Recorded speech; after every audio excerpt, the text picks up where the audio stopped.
Well, the first meeting was in January 1970 or 1994, um, and there had been an effort to get a garden club started, and there was a notice in the paper about this meeting up at the library, at the main library, and I remember it was the coldest night of the year. It was about 5 degrees. And I took the 88 bus up to the library, and there's a crowd of probably about 50, 60 people there. And we were all kind of amazed that there were that many people coming out on a cold night interested in starting a garden club.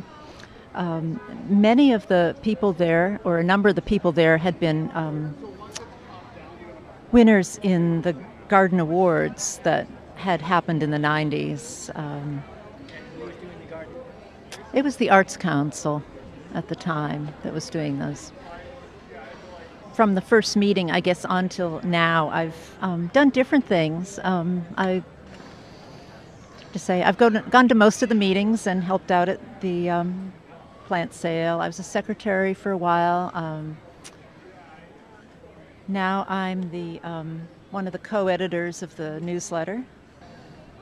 The big event of the year. Big event of the social season. Well, it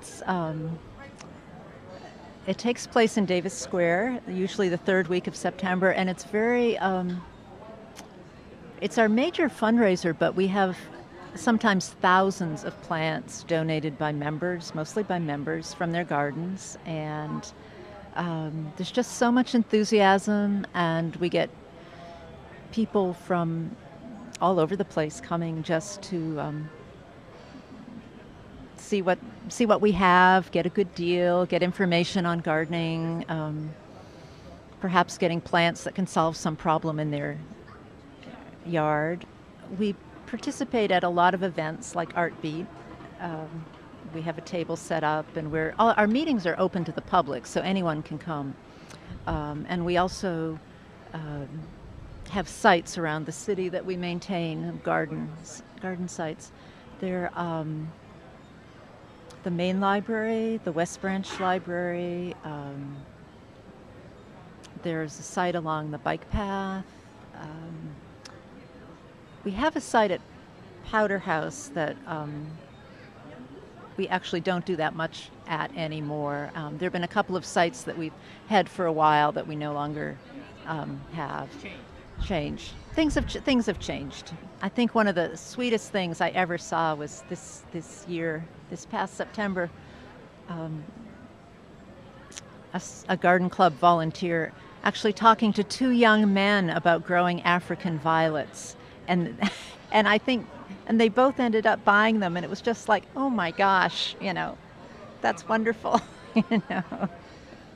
and other times just seeing someone who's bought a big plant, like a huge plant, walk away with it, and you see it, kind of swaying as they go down the street. They're just kind of delightful scenes like that are really kind of fun.